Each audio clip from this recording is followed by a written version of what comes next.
Varicose veins ఈ problem జనరల్గా ఎందుకు వస్తుంది సార్ వీళ్ళలో అంటే? సో సాధారణంగా ఏంటంటే ఆడవాళ్ళలో ఎక్కువగా చూస్తున్నాం సర్క్యులేషన్ అనేది సరిగ్గా లేకపోయినా సో వీళ్ళల్లో బ్లడ్ అన్నది అక్కడ పూల్ అవ్వడం వల్ల ఆ స్ట్రేట్గా ఉండాల్సిన వెయిన్స్ ఏవైతే ఉన్నాయో వాచుతుంది అంటే డైలైట్ అవుతుంది. వీళ్ళు ఏమైనా గ్రేడింగ్ ఉంటుందా సార్? అంటే మీరు చేస్తారా ఈ ప్రాబ్లం ఎంత సివియారిటీ ఉందని? గ్రేడింగ్ అన్నది ఎక్కడి వరకు ఉంది అన్న దాన్ని బట్టి మనం వీటిని అంటే దీనికి ఎట్లా ట్రీట్ చేయాలన్నది చెప్పడం చేస్తారు.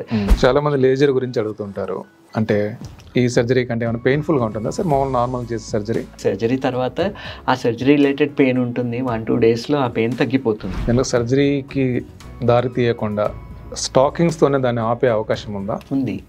ఏం చేయాలి సార్ వాళ్ళు? ఒకవేళ స్టాకింగ్ ఎంతవరకు వేయాలి, బిలోనియా ఎబోనియా ఇక్కడ దాకా వేయాలా, పై దాకా వేయాలా? ఏ ప్రొఫెషనల్ వాళ్ళలో ఎక్కువ చూస్తున్నారు ఇది?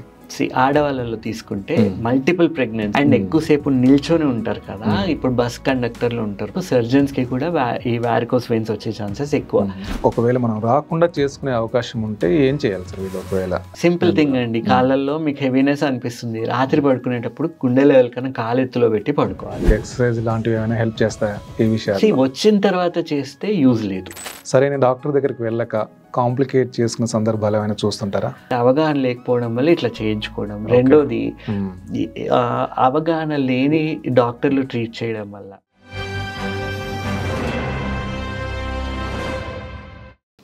Hello, welcome to 3TV. ఈరోజు మనతో పాటు స్టూడియోలో డాక్టర్ సుజిత్ కుమార్ గారు ఉన్నారు. సార్ నమస్తే సార్. నమస్తే అండి సార్. యాక్చువల్లీ మీరు మీ దగ్గరికి వచ్చే కేసుల్లో చాలా రెగ్యులర్గా చూసేది వారికోస్ వెయిన్స్. ఈ కాలి పిక్కల్లో పాములాగా చుట్టలు కట్టుకొని ఉంటాయి. ఈవెన్ బయట కూడా మనం చాలాసార్లు చూస్తుంటాము. స్కిన్ పైకి బాగా ఉబ్బెత్తుగా కనిపిస్తుంటాయి. పైగా దాని నుంచి వచ్చే ప్రాబ్లమ్స్ చాలా ఉంటాయి వాళ్ళకి. ఈ ప్రాబ్లం జనరల్గా ఎందుకు వస్తుంది సార్ వీళ్ళలో? అంటే లేడీస్లో అయినా జెంట్స్లో అయినా మనం రెగ్యులర్ చూస్తున్నాం, ఈ మధ్య పెరిగింది కూడా. సో సాధారణంగా ఏంటంటే ఆడవాళ్ళలో ఎక్కువగా చూస్తున్నాం, లేడీస్లో ఎక్కువ చూస్తున్నాం. రీజన్ ఏంటి అంటే, ఒకటి వీళ్ళ లోపల ఉండే ఈస్ట్రోజన్ అనే హార్మోన్ వల్ల ఈ ఎలాస్టిసిటీ అన్నది ఎక్కువైపోవడము ఒక రీజన్. రెండోది ప్రెగ్నెన్సీ టైంలో యూట్రస్ మొత్తం డిస్టెండ్ అవుతుంది కదా, ఆ వెయిన్స్ మీద ప్రెషర్ ఎగ్జర్ట్ చేయడం వల్ల ఇంకొక రీజన్. ఈ రెండింటి వల్ల ఎక్కువ అవుతుంది, లేడీస్లో ఎక్కువ అవుతుంది. ఇదే కాకుండా ఇప్పుడు వెయిట్ పెరగడం వల్ల కూడా చాలా మందిలో ఈ ప్రాబ్లమ్స్ చూడడం జరుగుతుంది. సో ఇప్పుడు మనం అర్థం చేసుకోవాల్సింది ఏంటంటే, కాళ్ళల్లో సూపర్ఫిషియల్ వీనస్ సిస్టమ్ ఉంటుంది, డీప్ వీనస్ సిస్టమ్ ఉంటుంది. డీప్ వీనస్ సిస్టమ్ అన్నది కాఫ్ మజిల్ లోపల ఉండేది. అంటే మనం నడుస్తున్న కొద్ది కాఫ్ స్క్వీజ్ అయ్యి మళ్ళీ బ్లడ్ అనేది పైకి వెళ్ళిపోతా ఉంటుంది. సో ఇప్పుడు పైన సూపర్ఫిషియల్ లో బ్లడ్ కిందికి వెళ్తే డీప్ వీనస్ సిస్టమ్ లో అది మళ్ళీ బ్యాక్ టు హార్ట్ వెళ్ళడం జరుగుతుంది. ప్రవాహం. సో ఇప్పుడు ఎక్కువసేపు కూర్చొని ఉన్నా, ఓకే, సర్క్యులేషన్ అనేది సరిగ్గా లేకపోయినా, సో వీళ్ళల్లో బ్లడ్ అన్నది అక్కడ పూల్ అవ్వడం వల్ల ఆ స్ట్రేట్ గా ఉండాల్సిన వెయిన్స్ ఏవైతే ఉన్నాయో వాచుతుంది అంటే డైలైట్ అవుతున్నాయి. డైలైట్ అవడమే కాకుండా టార్చర్స్ అయిపోతున్నాయి, అంటే మెలికలు తిరిగిపోతున్నాయి అక్కడ. అది తిరగడం వల్ల ఏమవుతుంది, స్ట్రేట్ గా ఉండాల్సిన వెయిన్ కాస్త టార్చర్స్ అయ్యి డైలైట్ అయిపోయి మనకు ఉబ్బులాగా కనబడడం జరుగుతుంది. సో ఇప్పుడు అక్కడ ఏమవుతుంది, వీనోస్టేసిస్ అవుతుంది, అంటే బ్లడ్ అన్నది అక్కడ పూల్ అవుతుంది. ఆ పూల్ అవడం వల్ల హీమోగ్లోబిన్ ఏమవుతుంది, స్లోగా అక్కడ బ్రేక్ డౌన్ అవుతుంది, హీమోసిడ్రిన్ లాగా బ్రేక్ డౌన్ అయిపోయి అది చర్మం కింద డిపాజిట్ అవుతుంది. సో దీనివల్ల ఏమవుతుంది, మనకు అక్కడ నల్లబడ్డం, నల్ల మచ్చల్లాగా కనబడము, ప్లస్ హీమోసిడ్రిన్ ఉండడం వల్ల వాళ్ళకి దురదలు రావడము, వాళ్ళది స్క్రాచ్ చేయడము, పుండ్లు పడడం, ఇవన్నీ ఎక్కువ అవుతున్నాయి. సో ఈ వీనస్ అల్సర్ అన్నది ఎప్పుడైతే వెయిన్ మీద ఫామ్ అయిపోతుందో, ఆ వెయిన్ తీస్తే తప్ప అల్సర్ మానదు. ఓకే, సో ఇప్పుడు సూపర్ఫిషియల్ వీనస్ సిస్టమ్ కి డీప్ వీనస్ సిస్టమ్ కి మధ్యలో కనెక్టింగ్ వెయిన్స్ ఉంటాయి, పర్ఫరేటర్స్ అంటాం. కొన్ని వందల పర్ఫరేటర్స్ ఉంటాయి పైనుంచి కింది దాకా. సో నేమ్డ్ పర్ఫరేటర్స్ కొన్ని ఉన్నాయి, అంటే మోకాల్ కింద, అరికాల్ పైన, ఇవి నేమ్ పర్ఫరేటర్స్ ఉన్నాయి. సో ఎందుకంటే అక్కడ ఆ వాల్వ్ మెకానిజం ఒకటి ఉంటుంది, అంటే బయట నుంచి లోపలికి వెళ్ళిన బ్లడ్ మళ్ళీ బయటికి రావద్దు. సో ఎప్పుడైతే ఈ పర్ఫరేటర్ దగ్గర వాల్వ్ డ్యామేజ్ అవుతుందో, ఆ లోపల ఉన్న డీప్ వీనస్ సిస్టమ్ కాస్త స్క్వీజ్ అయినప్పుడు బ్లడ్ పైకి వెళ్ళడమే కాకుండా బయటకు రావడం కూడా మొదలవుతుంది. అది కూడా ఒక రీజన్ ఈ వారికోసిటీస్ రావడానికి. సో ఈ రీజన్స్ ఉండడం వల్ల, రక్తం నిల్వ ఉండడం వల్ల వీళ్ళల్లో కాళ్ళలో బరువు లాగా సెన్స్ చేస్తారు. కొంత దూరం నడవంగానే వీళ్ళకి నొప్పులు వచ్చేస్తూ ఉంటాయి, ఆగుతారు, మళ్ళీ నడవడం మొదలు పెడతారు. పోను ఏమవుతుంది, ఇంకా నడవడమే చాలా కష్టమైపోవడం చూస్తున్నాం. అది మరింత కాంప్లికేట్ చేస్తుంది, ఇంకా కాంప్లికేట్ అయ్యి ఇంకా ఎప్పుడైతే ఆ వీనస్ ఎంగేజ్మెంట్ ఎక్కువ అయిపోయి వీనోస్టేసిస్ అయిపోయి ఇంకా అక్కడ పుండ్లు పడడం మొదలైందో అవి తగ్గవు, ఆ పుండ్లోంచి బ్లీడింగ్ అవుతా ఉండడం కూడా చూడడం జరుగుతుంది. సో ఇప్పుడు వీటిల్లో ఏమైనా గ్రేడింగ్ ఉంటుందా సార్? అంటే మీరు చేస్తారా ఈ ప్రాబ్లం ఎంత సివియారిటీ ఉందని? గ్రేడింగ్ అన్నది ఎక్కడి వరకు ఉంది అన్న దాన్ని బట్టి మనం వీటిని అంటే దీనికి ఎట్లా ట్రీట్ చేయాలన్నది చెప్పడం జరుగుతుంది. ఇనిషియల్ స్టేజెస్ లో ఏం చేస్తాం, దానికి కావాల్సిన సపోర్ట్ లేదు, ఇప్పుడు పర్ఫరేటర్ ఇన్కాంపిటెన్స్ లేదు, ఓన్లీ వెయిన్ మాత్రం వాస్తుంది, దానివల్ల అక్కడ రక్తం పూల్ అవ్వడం వల్ల వీళ్ళకి వాపు నొప్పి రావడం మొదలవుతుంది. అట్లాంటప్పుడు ఏం చేస్తాం, ఎంతవరకు ప్రాబ్లం ఉంది ఐడెంటిఫై చేసి డాప్లర్ చేపిస్తాం, వీనస్ డాప్లర్. ప్రాబ్లం ఎంతవరకు ఉంది అన్నది చూసిన తర్వాత వీళ్ళలో స్క్రబ్ బ్యాండేజ్ లాంటిది ఇవ్వడం జరుగుతుంది. 4 ఇంచ్ 6 ఇంచ్ స్క్రబ్ బ్యాండేజ్, దాన్ని ఎట్లా కట్టాలి నేర్పిస్తాం. నేర్పించడం వల్ల ఏమవుతుంది, రక్తం అన్నది అక్కడ పూల్ అవ్వకుండా ఇన్ఫ్లమేటరీ ఎడిమా అదంతా వాపు తగ్గిందన్న తర్వాత 2 వారాలు 4 వారాల తర్వాత కాలు మెజర్మెంట్ అన్నది తీసుకొని వీళ్ళకి స్టాకింగ్ ప్రిపేర్ చేపిస్తాం. ఆ స్టాకింగ్ కూడా ఏంటి, గ్రాడ్యుయేటెడ్ ప్రోగ్రెసివ్ కంప్రెషన్ స్టాకింగ్స్ ఇస్తాం. అంటే అది పైకి వెళ్ళినా కొద్దీ ఆ ప్రెషర్ అన్నది మెయింటైన్ అవ్వాలి, రక్తం నిల్వ ఉండకుండా ఏం చేయాలి, ఆ స్టాకింగ్స్ ఇప్పించడం జరుగుతుంది. అది వేసుకున్నంత వరకు వీళ్ళకి నొప్పి వాపు రాదు, అవి వేసుకొని పని చేసుకోవచ్చు. కానీ ఎప్పుడైతే పుండ్లు పడతాయో, ఎప్పుడైతే ఆ స్టాకింగ్ కూడా హెల్ప్ చేస్తలేదో అట్లాంటప్పుడు వీళ్ళకి సర్జరీ చేయాల్సిన అవసరం ఉంటుంది. ఇప్పుడు పుండు పడింది, ఖచ్చితంగా సర్జరీ చేయాల్సిందే. ఇప్పుడు పర్ఫరేటర్ ఇన్కాంపిటెన్స్ ఉంది, ఆ పర్ఫరేటర్ లైగేషన్ చేయాల్సిందే. సో ఇప్పుడు రకరకాల సర్జికల్ ఆప్షన్స్ కూడా ఇప్పుడు దీంట్లో ఎవాల్వ్ అవుతున్నాయి కదా. బేసిక్గా స్ట్రిప్పింగ్ ఆఫ్ ది వెయిన్ చేస్తాం, ఆ వెయిన్నే మొత్తం తీసేస్తాం, అండ్ పర్ఫరేటర్ ఏదైతే ఉందో లైగేట్ చేసేస్తాం. ఇట్లా చేయడం ఇంకా 100% ట్రీట్మెంట్. ఆ వెయినే లేదు అక్కడ అన్నప్పుడు మీకు ప్రాబ్లం ఉండదు.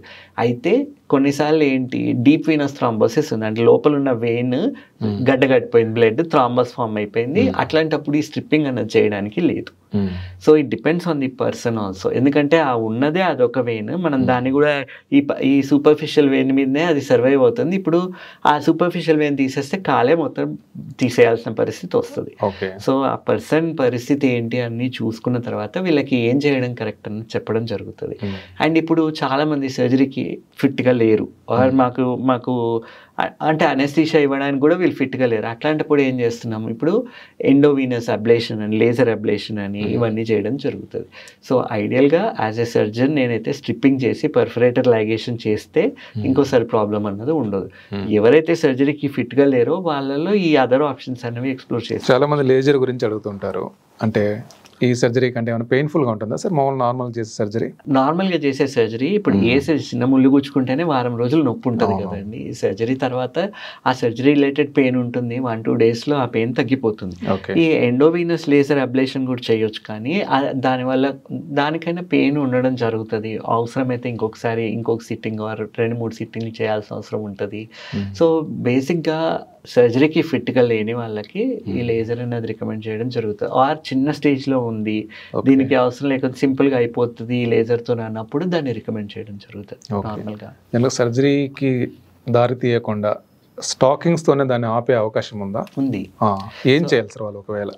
అసలు ప్రాబ్లం ఎక్కడి దాకా ఉంది, ఇప్పుడు సెఫెనోపాప్లిచల్ జంక్షన్ దగ్గర ప్రాబ్లం ఉందా, సెఫెనోఫిమోరల్ జంక్షన్ దగ్గర ఉందా, పర్ఫరేటర్ ఇన్కాంపిటెన్స్ ఉందా, దీన్ని బేస్ చేసుకుని అసలు స్టాకింగ్ ఎంతవరకు వేయాలి, బిలోనియా ఎబోనియా ఇక్కడ దాకా వేయాలా, పై దాకా వేయాలా.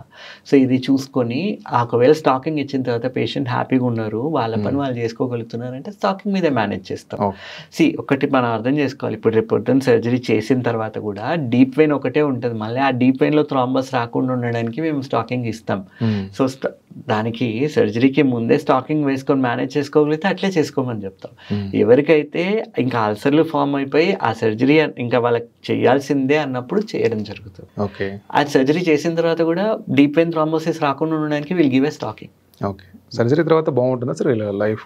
నార్మల్, ఇంకా నొప్పులు ఉండవు, వాళ్ళు they will be able to walk normal వాళ్ళ డైలీ యాక్టివిటీస్ చేసుకోవచ్చు. ఓకే. ఎవరిలో ఎక్కువ చూస్తున్నారు సార్ ఇప్పుడు మీరు ఉమెన్ అండ్ మెన్ లో ఏ ప్రొఫెషనల్ వాళ్ళలో ఎక్కువ చూస్తున్నారు ఇది? ఆడవాళ్ళలో తీసుకుంటే మల్టిపుల్ ప్రెగ్నెన్సీ మల్టిపుల్ ప్రెగ్నెన్సీస్ ఎవరిలో అయితే ఉన్నాయో వాళ్ళలో చూడడం జరుగుతుంది. అండ్ ఎక్కువసేపు నిల్చొని ఉంటారు కదా, ఇప్పుడు బస్ కండక్టర్లు ఉంటారు పాపం, వాళ్ళు నిల్చొనే ఉంటారు. సర్జన్లు మేము ఇప్పుడు ఆపరేషన్ చేస్తున్నామంటే మేము మొత్తం ఫోకస్ అంతా సర్జరీ మీదనే ఉంటుంది. అండ్ మేము కాళ్ళు కదపడం కూడా చాలాసార్లు ఉన్న దాంట్లో లీనమైపోయి ఉంటాం కదా, సో అసలు బ్లడ్ అన్నది పూల్ అయ్యే ఛాన్సెస్ ఉంటాయి. సో అందుకు సర్జన్స్ కి కూడా ఈ వారికోస్ వెయిన్స్ వచ్చే ఛాన్సెస్ ఎక్కువ. అందుకే మేము టీచర్స్ అండ్ అందుకే మేము ఏం చేస్తాము, సర్జరీకి వెళ్ళిపోయి పెద్ద సర్జరీ ఉందన్నప్పుడు మేము కూడా ప్రొటెక్టివ్ గా స్టాకింగ్ వేసుకొని వెళ్ళిపోతాం. వారికోసిటీస్ ఉన్నా లేకపోయినా అవి వేసుకొని వెళ్ళిపోతాం. సో అట్లా ఉన్నప్పుడు ఏంటంటే రాకుండా ప్రివెంట్ చేసుకునే ఛాన్సెస్ ఉంటాయి. సో ఇప్పుడు కండక్టర్లు ఉన్నారు, టీచర్లు ఉన్నారు. సో ముందు జాగ్రత్త పడడంలో తప్పేమీ లేదు. స్టాకింగ్ వేసుకొని వెళ్ళడం వల్ల ఆ హెవీనెస్ ఇన్ ది లెగ్స్, కాళ్ళలో నొప్పులు అవి రాకుండా మనం మేనేజ్ చేసుకోవచ్చు. ఒకవేళ మనం రాకుండా చేసుకునే అవకాశం ఉంటే ఏం చేయాలి సార్ వీళ్ళు? ఒకవేళ సింపుల్ థింగ్ అండి, కాళ్ళల్లో మీకు హెవీనెస్ అనిపిస్తుంది, రాత్రి పడుకునేటప్పుడు గుండె లెవెల్ కన్నా కాలు ఎత్తులో పెట్టి పడుకోవాలి. ఇప్పుడు అట్లా అని కాలు ఇట్లా స్ట్రైట్ గా పెట్టేసామనుకోండి, మోకాళ్ళు అన్నది స్టిఫ్ అయిపోతుంది, రేపు పొద్దున మోకాళ్ళ నొప్పులు మొదలవుతాయి. సో అందుకే ఏం చేయాలి, మోకాళ్ళ కింద ఒక దిండో మెత్త ఏదైనా పెడితే అరికాల కింద 2-3 పెట్టి గుండె లెవెల్ కన్నా కాలు ఎత్తులో ఉండాలి, మోకాళ్ళ దగ్గర వంపు ఉండాలి. ఇట్లున్నప్పుడు ఏమవుతుంది, ఆ గ్రావిటీ బేస్డ్ ఈ బ్లడ్ అన్నది అక్కడ పూల్ అవ్వకుండా మళ్ళీ బ్యాక్ ఫ్లో అన్నది జరుగుతుంది.